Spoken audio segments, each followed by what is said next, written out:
పరిశుద్ధుడైన మా దేవా నీకే స్తోత్రములు చెల్లించుకుంటున్నాను తండ్రి. పరలోకమందున్న మా తండ్రి, మా దేవా నీకే స్తుతులు నాయన.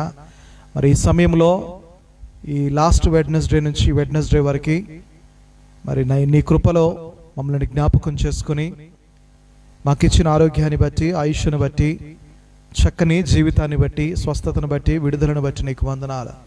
లాస్ట్ వెడ్నెస్డే మేము వేటి నిమిత్తమైతే నీ సన్నిధిలో వేడుకున్నామో మరి వాటన్నిటికీ కూడా మాకు రిజల్ట్ ఇచ్చినందుకు నీకు వందనాలు. ప్రేయర్ రిక్వెస్ట్లు అన్నీ కూడా ప్రైజింగ్ రిపోర్ట్స్గా మార్చినందుకు నీకు వందనాలు. కరోనా రిపోర్ట్స్ అన్నీ కూడా నెగిటివ్గా మార్చావు.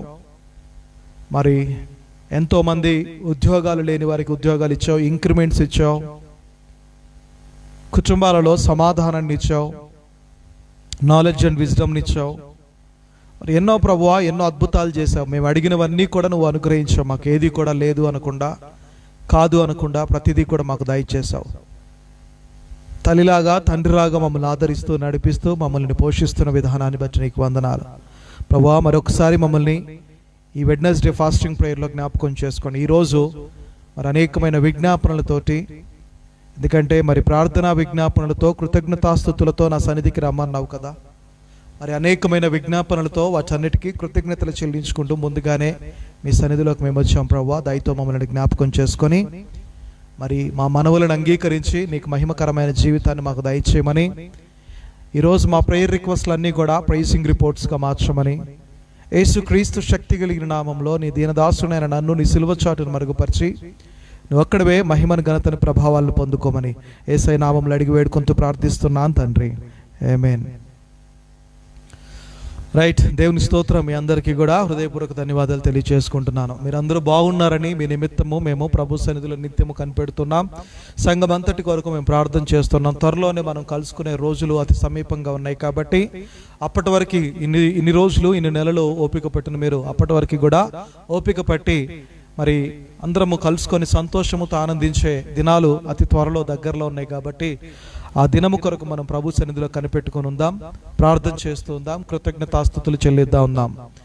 ఎలాంటి అనుభవాలు గుండా మీరు వెళ్తున్నారో, ఎలాంటి పరిస్థితుల గుండా మీరు వెళ్తున్నారో, ఎలాంటి విపత్కరమైన స్థితిలో గుండా మీరు వెళ్తున్నారో, మరి ప్రతి విషయంలోని దేవుడు ఎంతగానో ఆదరణనిస్తూ ఉన్నాడు. మీకు ఆరోగ్యపరంగా కావచ్చు, ఆర్థిక పరంగా కావచ్చు, కుటుంబ పరంగా కావచ్చు, మరి అన్ని విషయాల్లో కూడా దేవుడు ఎంతో ఆదరణను మీకు దయచేస్తూ నడిపిస్తున్నాడని నేను నమ్ముతున్నాను. ఎందుకంటే మీ ప్రేయర్ రిక్వెస్ట్లు అన్నీ కూడా ప్రైజింగ్ రిపోర్ట్స్గా మార్చబడుతున్నాయి.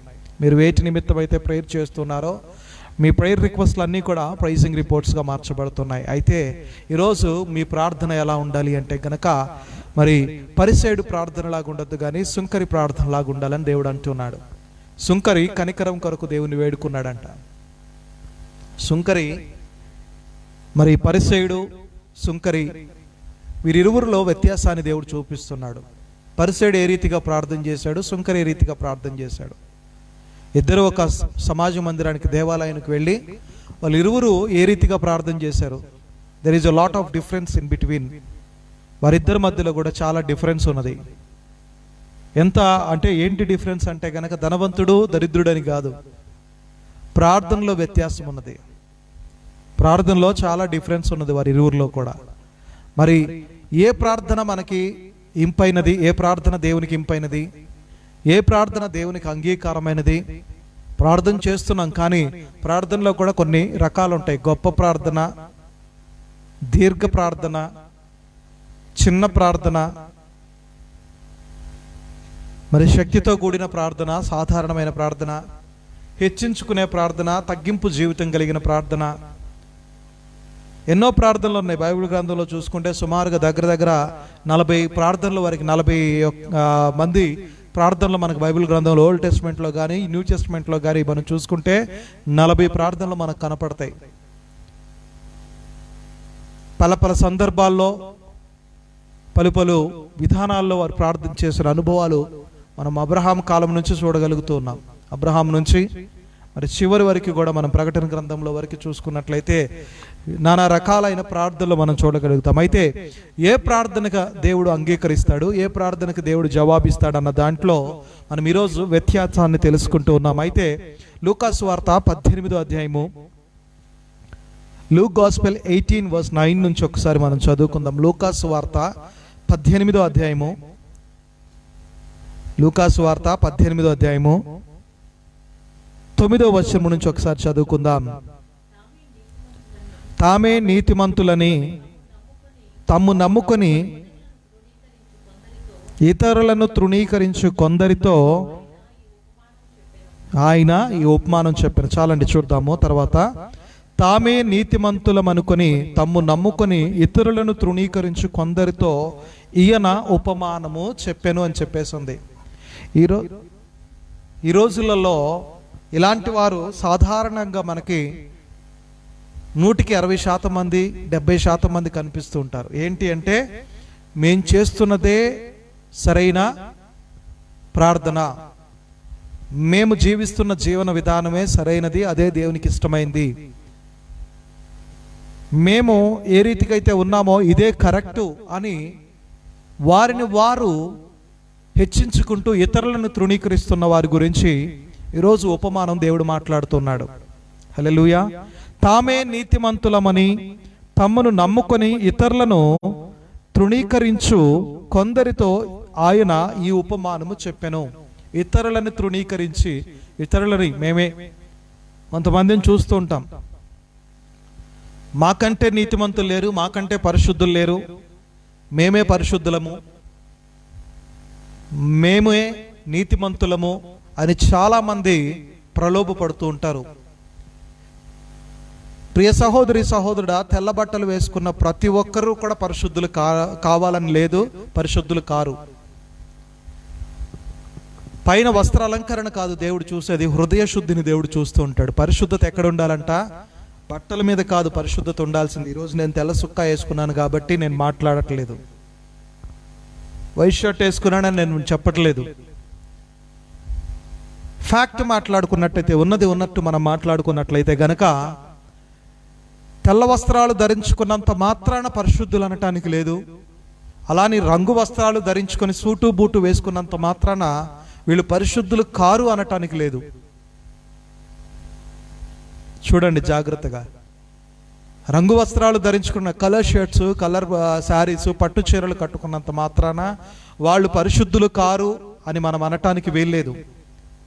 అట్లనే తెల్ల బట్టలు పైనుంచి కింద వరకు తెల్ల అంగీలు ధరించుకొని తెల్ల బట్టలు ధరించుకున్నంత మాత్రాన వీరే పరిశుద్ధులు అనుకోవటానికి వీల్లేదు. దేవుడు పైనున్న రూపాన్ని చూడడు, హృదయాంతరంగాలను ఎరిగిన దేవుడు. నీ హృదయంలో నువ్వు ఎలా ఉన్నావో లోపల ఆయన లోపలికి తొంగి చూసే దేవుడు. పైనున్నవి చూసి నమ్మేటట్టయితే కనుక వాస్తవంగా చాలామంది తెల్ల బట్టలు వేసుకోవడానికి రెడీగా ఉంటారు. ఇన్ఫ్యాక్ట్ నేను కూడా వైట్ అండ్ వైట్ వేసుకొని తిరగటానికి ఇష్టపడతాను. కానీ మన పరిశుద్ధత అనేది మనం చూపించాల్సిన వస్త్రాల్లో కాదు, మనం చూపించి ఇతరుల పట్ల చూపించే ప్రేమ, కనికరము, జాలి, దయ, వీటిల్లో ఉండాలి.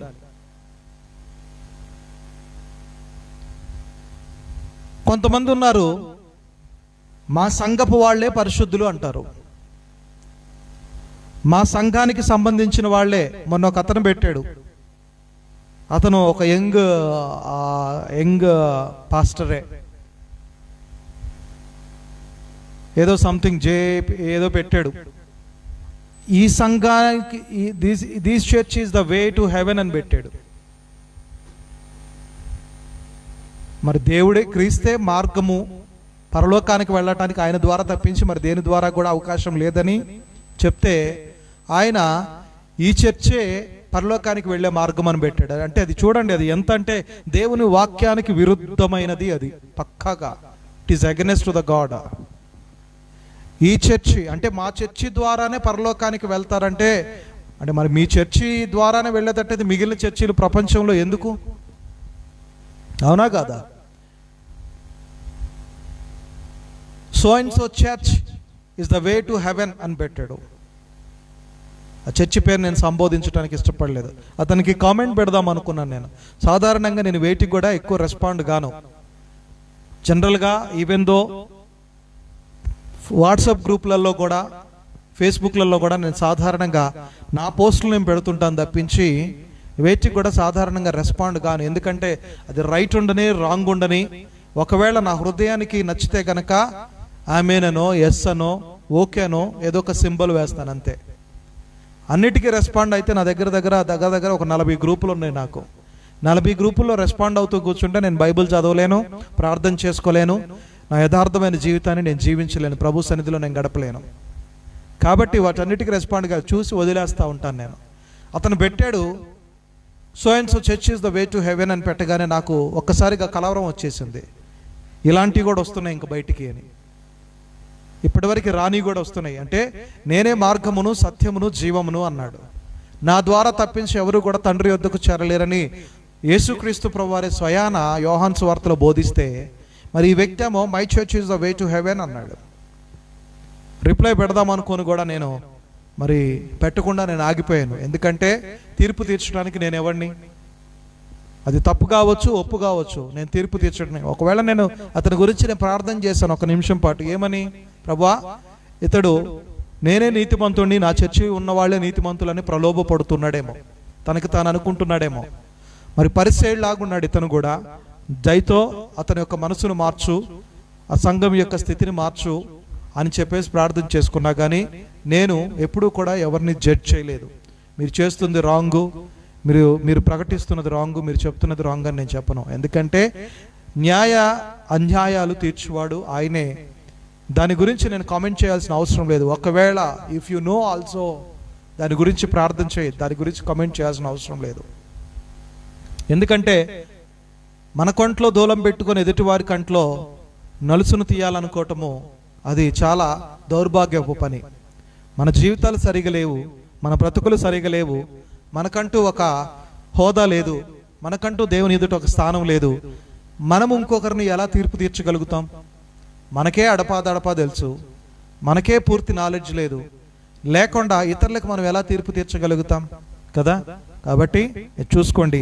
తానే నీతిమంతులను తాము నమ్ముకొని ఇతరులను తృణీకరించు కొందరితో ఆయన ఈ మాటలు చెప్పెను. మేమే నీతిమంతులం, మేమే పరిశుద్ధులం, మాకంతా తెలుసు. బైబిల్లో ఆది కాండంలో ఉన్న 1వ అధ్యాయంలో మొదలుకొని ప్రకటన గ్రంథము చివరి అధ్యాయంలో ఉన్న ప్రతిదీ కూడా మాకు తెలుసు. కాబట్టి మాకు తెలిసినంత ఎవరికి తెలియదు. బైబిల్ మేము అవపోషణ పట్టాము, బైబిల్ని మేము బాగా చదివాము, ఎక్కడ మీటింగ్ ఉన్నా మేము వెళ్తాము, ఎక్కడ ఏ దైవజనుడైనా సరే మాకు తెలుసు అని అనుకుంటున్న పరిచయ లాంటి స్వభావాలు ఉన్న వారితోటి దేవుడు మాట్లాడుతున్నాడు. అలాంటి వారి గురించి 2 వ్యక్తుల్ని ఇక్కడ చెప్తున్నాడు. చూడండి, అక్కడ ప్రార్థన చేయుటకై 2 మనుషులు దేవాలయమునకు వెళ్ళిరి. వారిలో ఒకడు పరిసేయుడు, ఒకరు సుంకరి. పరిసేయుడు నిలవబడి, దేవా, నేను చోరులను, అన్యాయస్తులను, వ్యభిచారులనైన ఇతర మనుషుల వలనను ఈ సుంకరి వలనైనను ఉండనందుకు నీకు కృతజ్ఞతాస్తుతులు చెల్లించుచున్నాను. వారమునకు 2 మార్లు ఉపవాసము చేయొచ్చు, నా సంపాదన అంతటిలో 10వ వంతు చెల్లించుచున్నానని తనలో తాను ప్రార్థన చేయుచుండెను. అయితే సుంకరి ఇంకో రకమైన ప్రార్థన చేస్తున్నాడు. మొదట పరిసయ్యుని ప్రార్థన చూసుకుంటే పరిసయ్యుడు ఎలా చేస్తున్నాడంట? దేవాలయంలోకి 2 వ్యక్తులు వెళ్ళారు. మొదటివాడు పరిసయ్యుడు, రెండోవాడు సుంకరి. అయితే పరిసయ్యుడు ఏమని ప్రార్థన చేస్తున్నాడంటే గనక, నిలవబడి, దేవా, నేను చోరులాగా, అన్యాయస్తులాగా, వ్యభిచారులైనను ఇతర మనుషుల వలె నేను సుంకరి వలెను ఉండనందుకు నీకు కృతజ్ఞతలు చెల్లించుచున్నాను. వాళ్ళలాగా నేను ఉండలేదు. నేను దొంగని కాదు, వ్యభిచారిని కాదు, అన్యాయం చేసేవాడిని కాదు, మరి సుంకరిలాగా దీనుణ్ణి, దరిద్రుణ్ణి కూడా కాదు. దేవా, నువ్వు నాకు అన్నీ ఇచ్చావు. నేను అడగక ముందే నాకు ఐశ్వర్యాన్ని ఇచ్చావు, ఆస్తినిచ్చావు, అందమునిచ్చావు, బంధువులనిచ్చావు, రక్త సంబంధికులను ఇచ్చావు, మరి నా చుట్టూ బోలెడంతమంది పనివారిని ఇచ్చావు, ఇన్నిచ్చావు. నేను మరి అన్యాయస్తుడిలాగా లేను, నేను అన్యాయం చేయలేదు, నేను అబద్ధం ఆడలేదు, మోసం చేయలేదు, దొంగతనం చేయలేదు, వ్యభిచారం చేయలేదు, ధర్మశాస్త్రం ప్రకారంగా ఉన్న 10 ఆజ్ఞలకు నేను కట్టుబడి ఉన్నాను. మరి నేను వారమునకు 2 మార్లు ఉపవాసం చేయొచ్చు, నా సంపాదన అంతలో 10వ వంతు ఇస్తున్నాను. కాబట్టి నేనే పరిశుద్ధుడని అని ఒక వ్యక్తి అనుకుంటున్నాడు. ఇది ఎంతవరకు కరెక్టు అంటే గనక, మనం చేస్తున్నదే రైట్ అనుకుంటూ ఉంటారు చాలామంది. 10వ భాగాలు ఇచ్చినంత మాత్రాన, 10వ భాగాలు ఇవ్వటం వల్ల పరలోక రాజ్యానికి వెళ్తారు అని ఎక్కడా కూడా బైబిల్ గ్రంథంలో స్పష్టంగా రాయబడలేదు. క్రమం తప్పకుండా 10వ భాగం ఇస్తే నువ్వు పరలోకానికి వెళ్తావు అని ఎక్కడా లేదు. బహుశా నీ సేవకుడు ఏమన్నా ఇంతకుముందు ఎప్పుడన్నా ఒక దైవజనుడు ఎవరన్నా అట్లా చెప్పారేమో, దశమ భాగాలు ఇవ్వకపోతే నరకానికి వెళ్తారన్నారేమో. But I'm not like that. దశమ భాగాలు ఇచ్చినంత మాత్రాన పరలోకానికి వెళ్తారని లేదు. 10 ఆజ్ఞల ప్రకారంగా నడుచుకున్నంత మాత్రాన మరి నీ జీవితం బాగుంది అని చెప్పడానికి వీల్లేదు.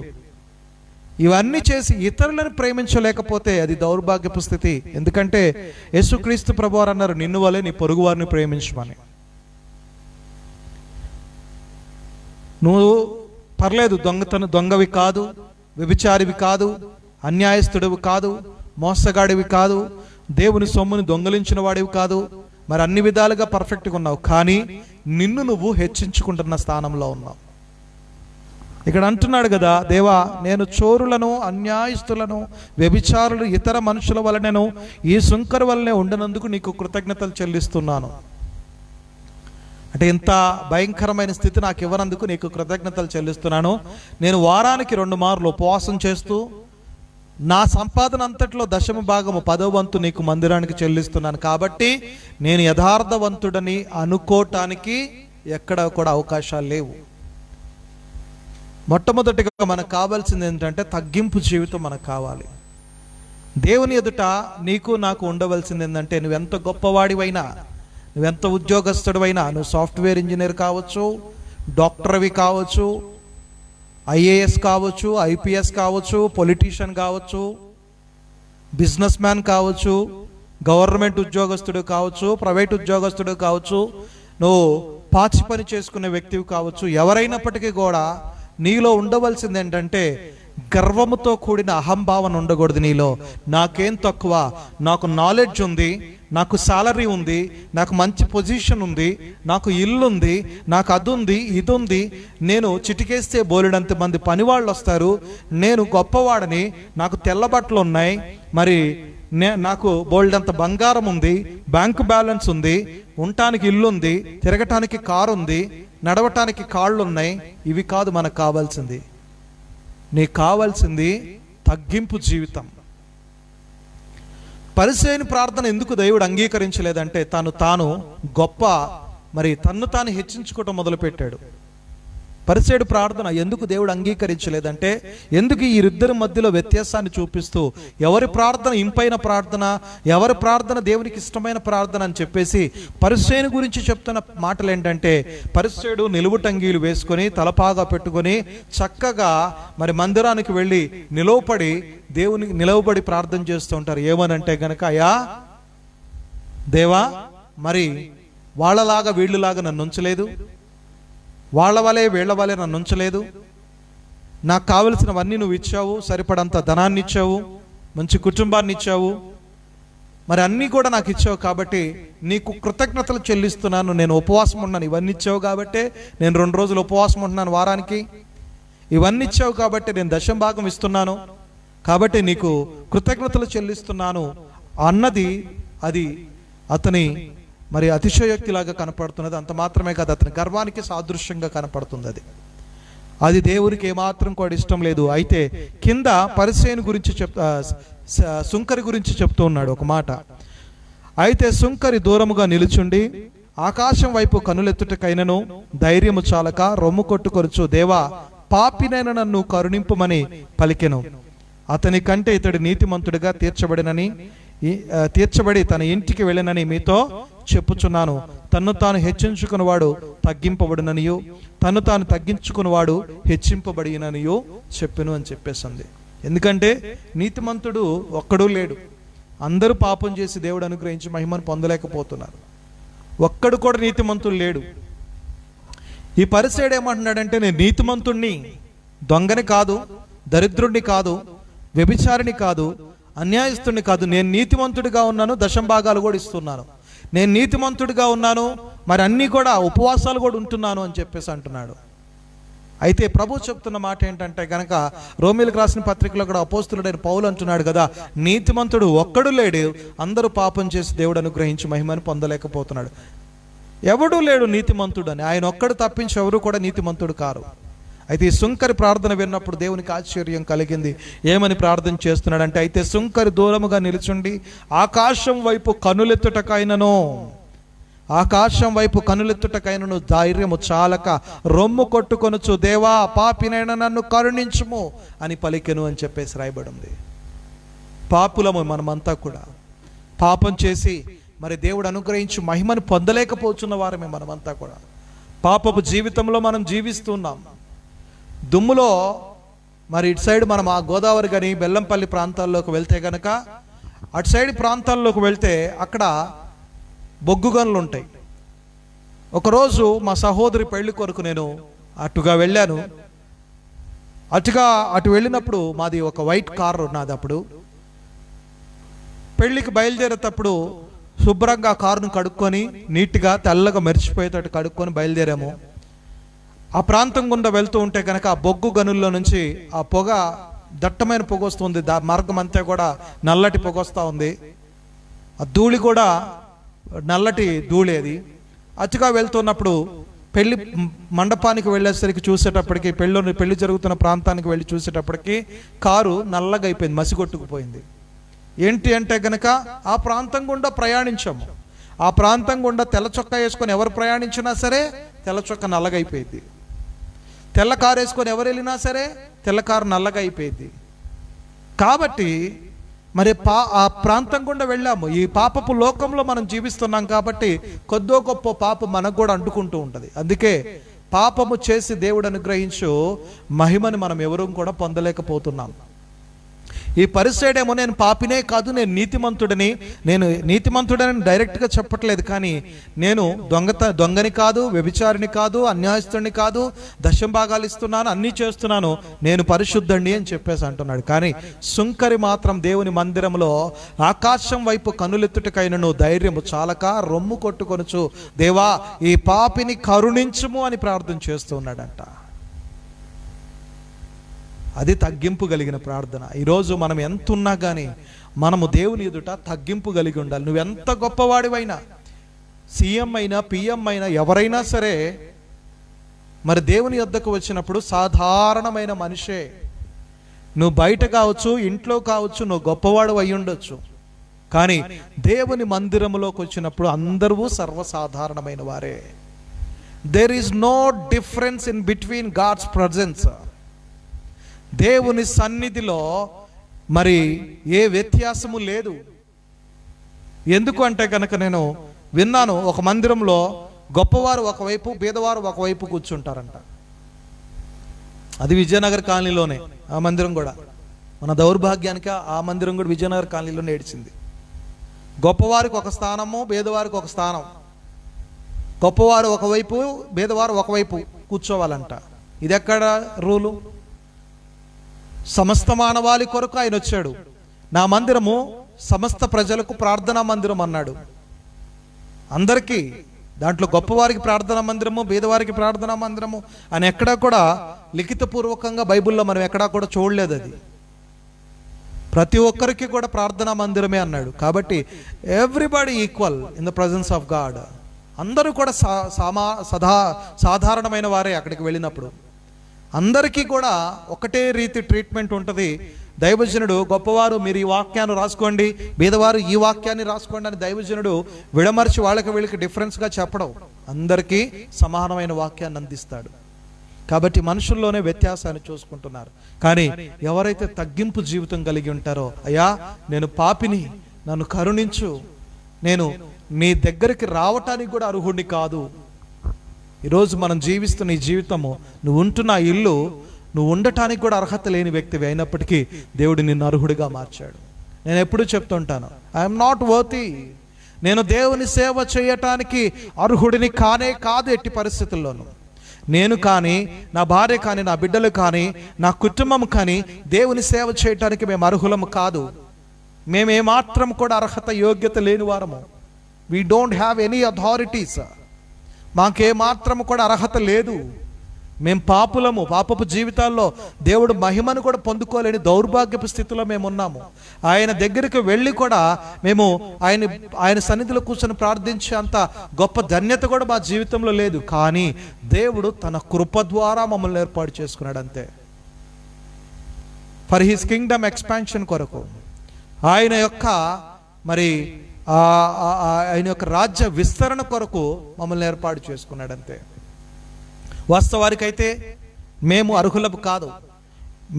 మేము మరి ఎవరైనా సరే, మీరు ఏ ఇంట్లో ఉంటున్నారో ఆ ఇంట్లో ఉండటానికి మీరు అర్హులు కాదు. దేవుని కృప ద్వారా ఇంట్లో మీరు ఉంటున్నారు. మీరు కలిగి ఉన్న ఈ అద్భుతమైన జీవితము, ఆనందకరమైన జీవితము జీవించడానికి అర్హులు కాదు. ఆయన కృప ద్వారా మనం అర్హతని పొందుకొని ఉన్నాం. ఈరోజు దేవుని సన్నిధిలో కూర్చొని ప్రార్థన చేయడానికి కూడా అర్హులం కాదు. ఆయన కృప ద్వారా మనం అర్హతను పొందుకొని ఉన్నాం అంతే. హల్లెలూయా.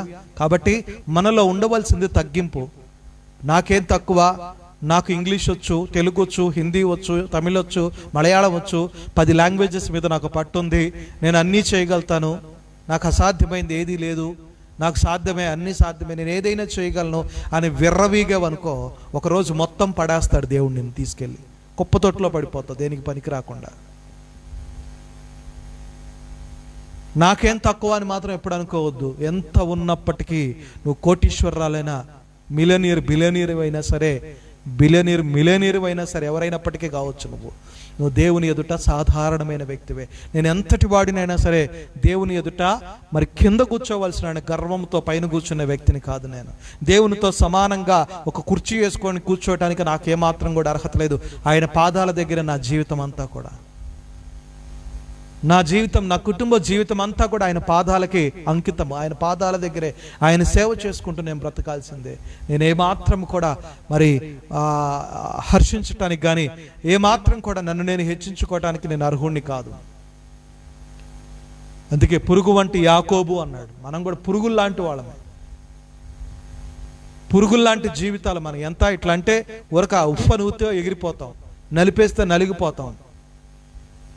పురుగు వంటి మన జీవితాల్ని ఎక్కడా కూడా దేవుని ఎదుట హెచ్చించుకోకుండా, అయ్యా నేను తల ఎత్తి ఆకాశం వైపు కన్నులెత్తి చూడటానికి కూడా అర్హుణ్ణి కాదు, కనులెత్తి చూడటానికి కూడా నేను అర్హుణ్ణి కాదు, దయతో నన్ను క్షమించి కనికరించు అని ప్రార్థన చేయాలి మనం.